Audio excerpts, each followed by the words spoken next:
Alors sur la partie arrière, on a aussi des éléments qui ont été très modernisés. On a bien entendu le rappel ici du creux pour mettre Qu'on le retrouve à logo l'avant, hein. en valeur, mais on a toujours le fameux L couché traditionnel, mais remis en scène avec tous les petits éléments ici. Il faut savoir que BMW va maintenant proposer des signatures qui sont spécifiques pour chaque modèle. Ok. Donc il y aura plus cet effet poupée russe Ouais. entre les différentes familles de modèles.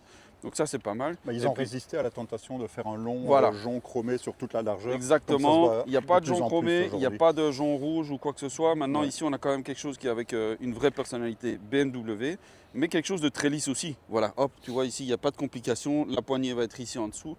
On voit la casquette qui est très travaillée aussi, toujours pour l'aérodynamique. Ouais. Mais ils ont gardé par exemple un grand balai d'essuie-glace, ce qui est toujours utile par le temps qu'il fait Ouais. ici, c'est pas plus mal. Par Et contre, il bon, a une belle prestance, je trouve, oui, sur la route avec des hanches bien marquées.